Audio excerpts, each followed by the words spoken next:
I didn't realize it was going to be one of those mornings.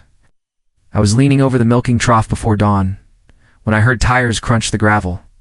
My sleepy brain assumed it was my neighbor, astray until I saw the flashing lights framing my barn doorway. Sheriff's office. You need to step outside. Step outside. I wasn't in the HOA, never even signed their paperwork. My land, my rules. Yet here were two deputies, tense and apologetic. We have a complaint. Trespassing. Unauthorized farming activity? I blinked. Trespassing on my own property. The deputy looked at the HOA rep standing behind him, a woman in a crisp blazer. Clipboard in hand, she looked every bit the villain in a horror movie, but brimming with righteous indignation. You're in violation of community zoning. We have to investigate. I inhaled the smell of hay, dust, and betrayal. I didn't argue at first. I didn't like the idea of fighting with cops, even if they were misguided. So I stepped outside, boots sinking into frost-laced grass. Show me the line, I said. Show me what I'm trespassing on. The HOA woman snapped her clipboard shut like a whip crack. We notified you 3 days ago. A fine was issued. She spat the word like venom. I shut down. I don't recall what I said next, but I saw red. It was heat in my throat and tears. I blinked down. Not from fear, but from the disbelief that someone could do this to a neighbor or worse, family. My dad had taught me that land wasn't just dirt and fences. It was stories, lineage, and belonging. So they brought the cops to my farm, thinking they held the upper hand, but that's where they underestimated me.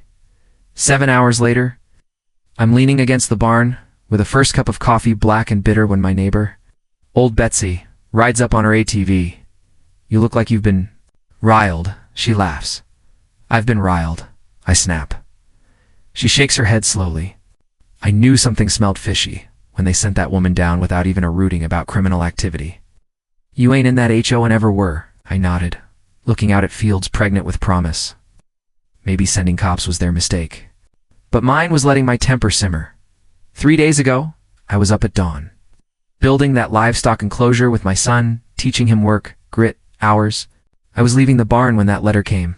Join the HOA, or receive repeated audits. I tossed it unread. That envelope was the spark. They wanted me boxed, silent. But physical plots don't define ownership. A legacy does.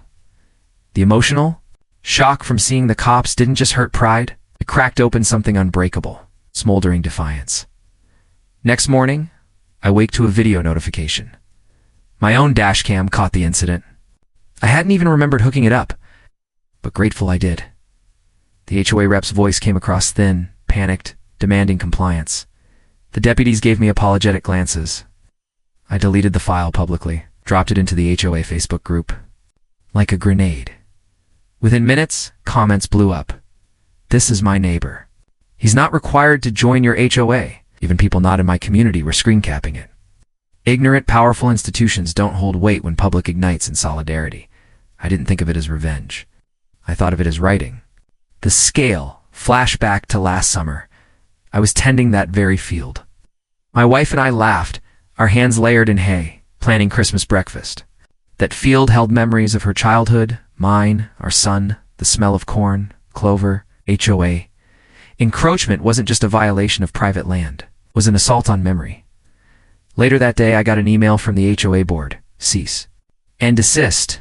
Hand over property, boundary deed, or we file trespass charges. I opened it, breathed in the silence of my solitude, and forwarded it to a local legal aid group with one line. They don't know, they just poked a bear. That's when the uprising began. The community's response flooded in. Folks mailed. Photos of my crop neighbors chimed in about jobs lost if I had to shut down. The HOA's aggression became a liability exposed as bullying, not governance. But here's the emotional root of it all. I woke up thinking about my son, learning responsibility under open skies, not under petty legal threats. I grabbed a lighter and stuck it into my notebook where I'd scrawled, "They regret it." Underline, double, and if you're still watching, hang tight. Because this isn't just a story of defiance. It's a reckoning.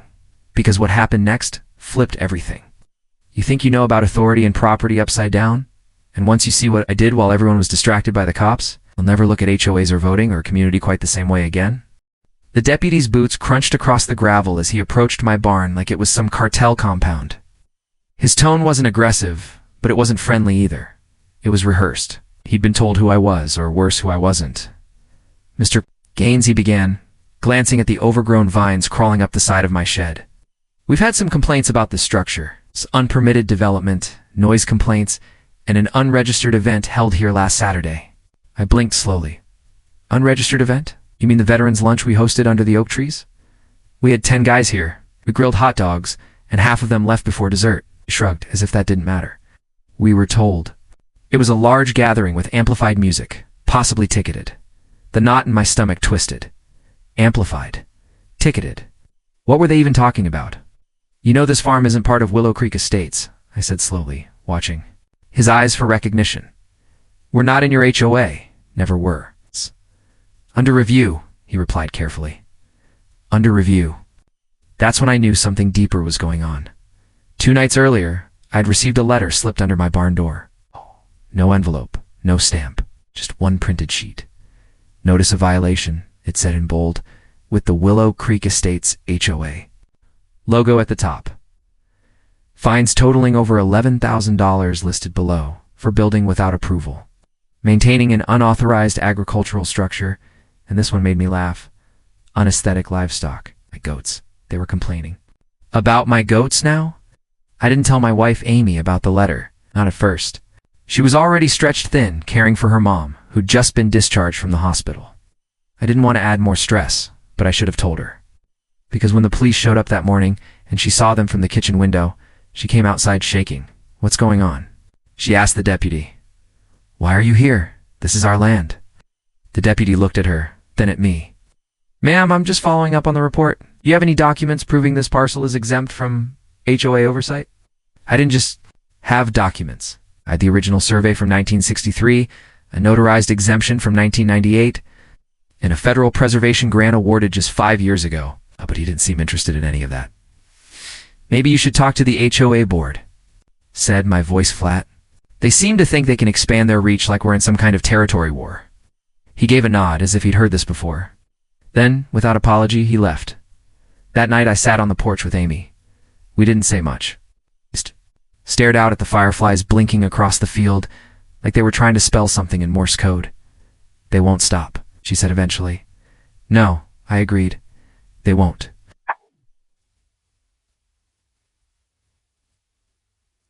The next day, I drove into town. Not to the HOA office. I knew better. I went to the county records building instead. There I met her. Tracy. The clerk with a clipboard and a reputation for knowing things before they even hit the news. "Oh, I've seen your name come up a few times lately," she said with a smirk.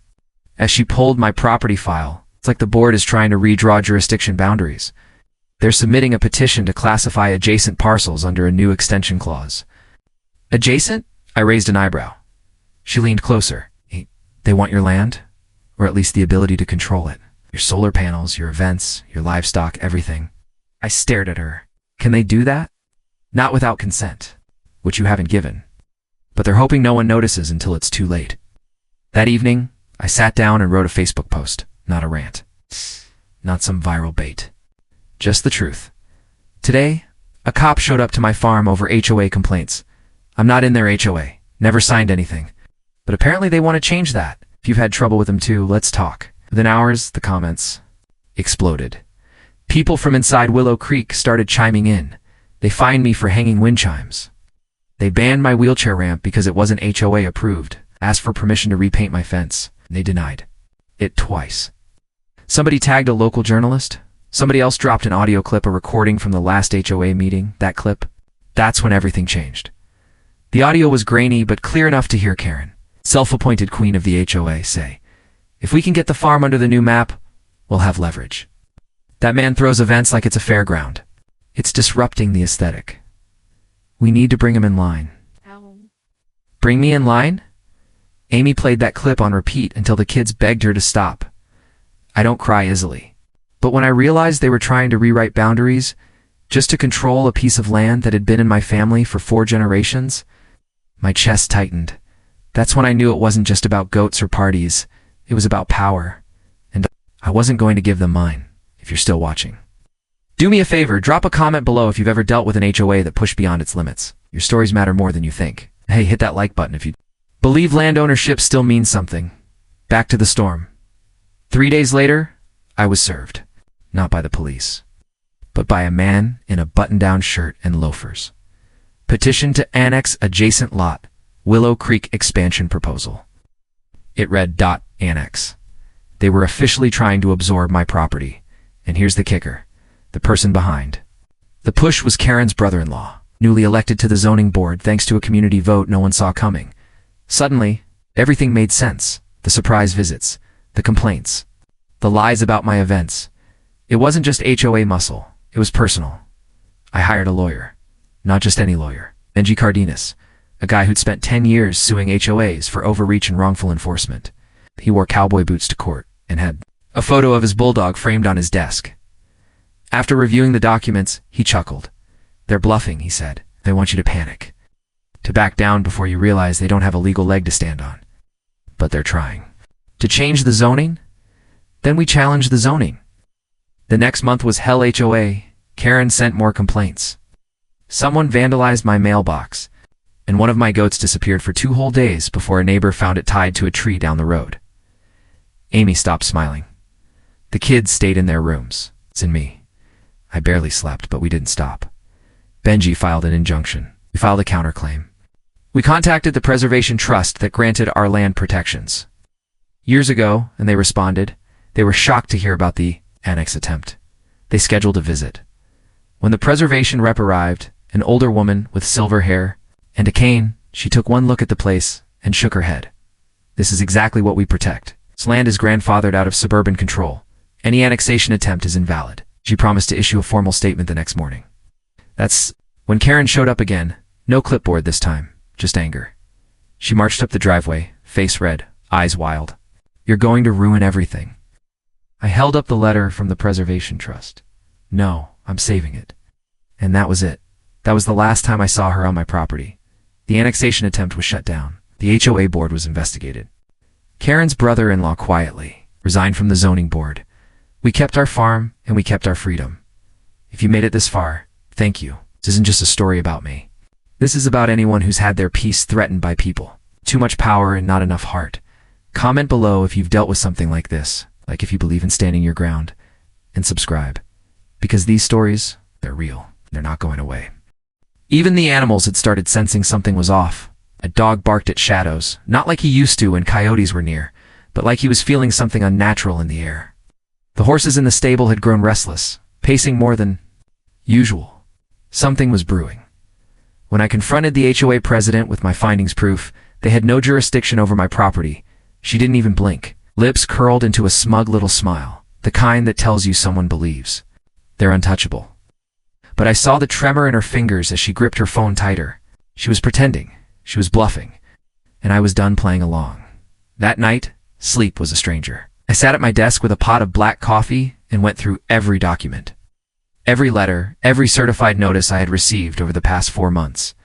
My printer ran hot as I made copies, highlighting sections in red, compiling timelines, noting every date, every violation, and every signature that linked their illegal actions to a real person. Karen's cousin showed up again the next morning. This time without the HOA badge, but with a notepad in hand.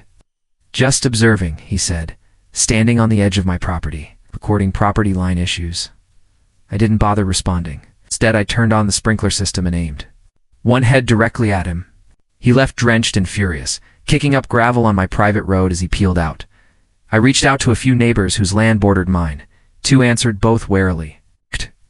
They'd heard rumors of what the HOA had been doing to me and admitted they'd received letters, to subtler ones, more like suggestions than threats. But both had heard something else, apparently. Someone had been offered a special buyout for a piece of land near mine. It clicked. The HOA didn't want compliance. They wanted control. They were consolidating land to build a gated annex, and my farm, my quiet 16-acre slice of freedom was in the way. That's why they kept pushing, escalating, and involving local police under false pretenses. They weren't just harassing me. They were trying to break me. I remembered the first time I stepped onto this land. The wind was soft, the air smelled like earth, and for the first time in years, I felt like I could breathe. After my military service, all I wanted was peace. something I could build with my hands, a place where I didn't have to answer to anyone. That dream now felt like a war zone. A drone buzzed above my barn around noon the next day. It wasn't one of mine. I watched from the shadows of the porch as it hovered, dipped, and then zipped off toward the HOA complex. I recorded the entire thing: trespass, surveillance, intimidation, just more ammo for what I was building. I contacted a land rights attorney. He was skeptical at first, until I sent him everything I'd compiled. Within an hour, he called back. "They're toast," he said, "and they don't even know it yet." We filed for a cease and desist against the HOA and a request for a formal investigation into their board's activity. Turns out, some of them had been misusing funds, violating open records laws, and even falsifying meeting notes. Their charter was hanging by a thread. Still, they didn't stop. They sent another cop to check on a livestock complaint. This time, the officer was clearly embarrassed. "Sir, I have to file this," he said, showing me the form. "But I know this is bogus. You're not even in their district. Honestly, this whole thing smells bad. You ever think they're targeting the wrong guy?" I asked him quietly. He looked me over, nodded, and said, "I do now. I didn't just want revenge. I wanted answers. It's documented in public." I reached out to a journalist who specialized in homeowner association corruption. She came with a camera crew, a folder of similar cases, and a hunger for truth. Once the story aired on the local station, my phone didn't stop buzzing for 2 days. My wife told me to leave it alone. Just sell. Move somewhere quiet again. But I couldn't. Not after what they did. Not after the lies, the fear, the trespass, the cameras, the cops. I kept the security footage. I kept every letter. I printed it all. I even kept voicemail recordings from board members threatening escalation if I didn't comply with their bogus violations. One night, I got a call from their own attorney. He sounded nervous. "My client wants to offer a resolution," he began. I cut him off. "Your client is about to be on the receiving end of a federal audit and a civil lawsuit." There was a pause. "Then, would you be open to a conversation?" "No." This wasn't just personal anymore. It was justice. The sheriff finally called me back. "You were right," he admitted. "They forged signatures, and their annexation paperwork. It's never approved at the county level. They thought I was just a farmer. They had no idea who I used to be. Before retiring to the farm, I worked in federal property compliance. My job was to audit illegal land acquisitions and review regulatory overreach, so I wasn't just protecting. My land I was dismantling their whole operation piece by piece. The community was silent but watching. I felt it in the way neighbors started waving again, nodding from their driveways. Some even stopped by with pies and casseroles. "Didn't know you were a real one said. "Thought you were just stubborn. Turns out you're a bulldog." I trespassed again, board members this time. I had deputies on standby who kindly escorted them off and cited them. The president's face turned ghost white when she saw the badge and the camera crew that tagged along. I was no longer defending. I was coming for them with facts, files, and fire. The hearing took place 2 weeks later. I presented every violation, every footage, every lie, every forged document, and even copies of their backdoor real estate deals. The judge listened in silence.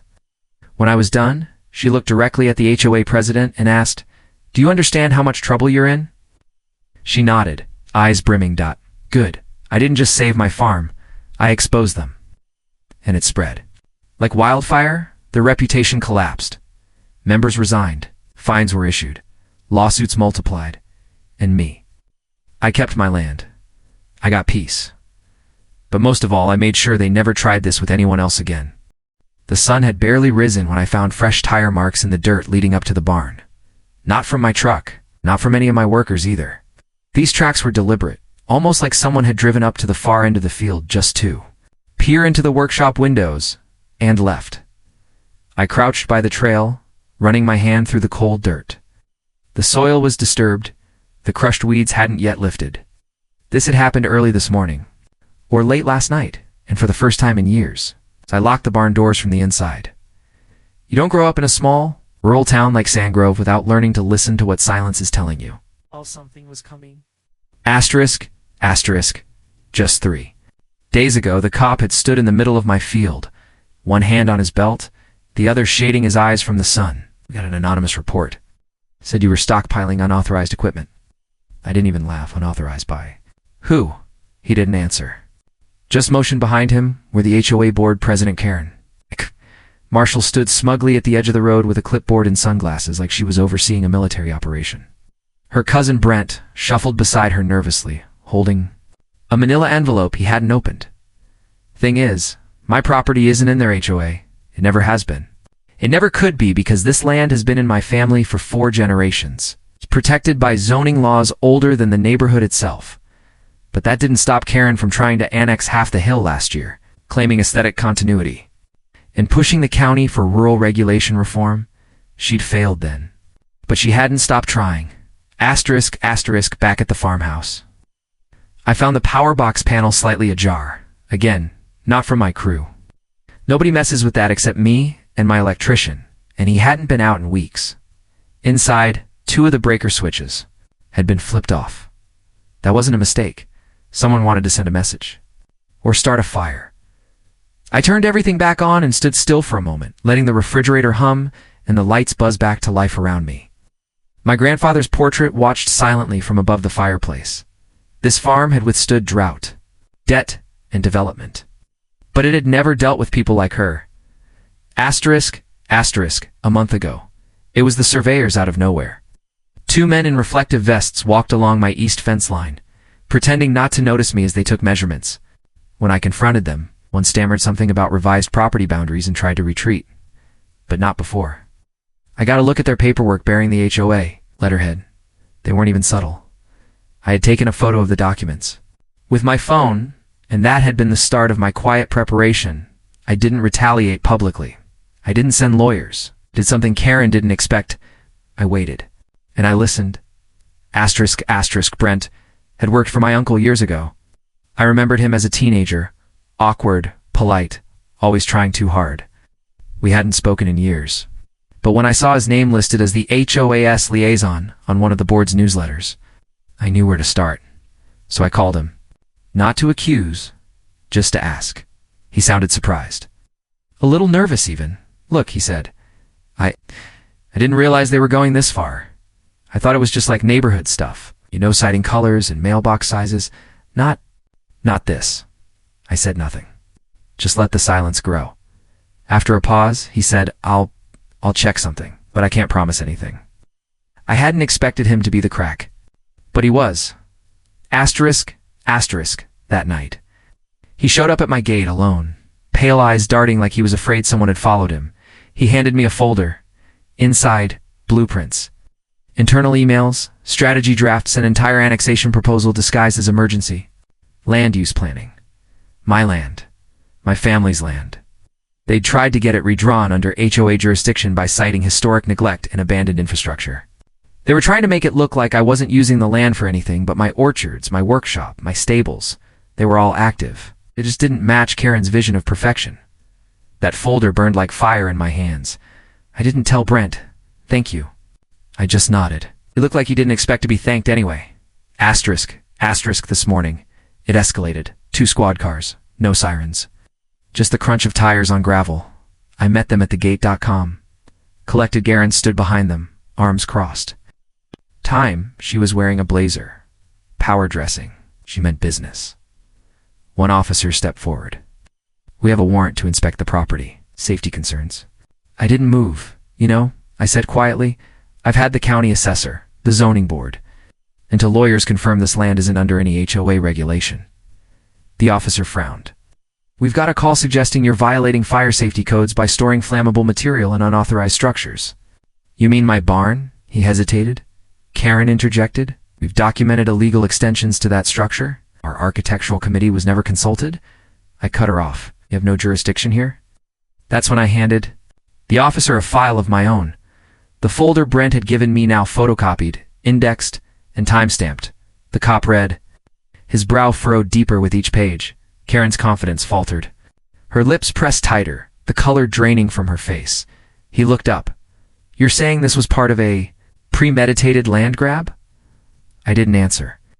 I didn't need to. Asterisk, asterisk, later that evening, I got the call. Karen was under investigation for abuse of power, misrepresentation, and unlawful surveillance.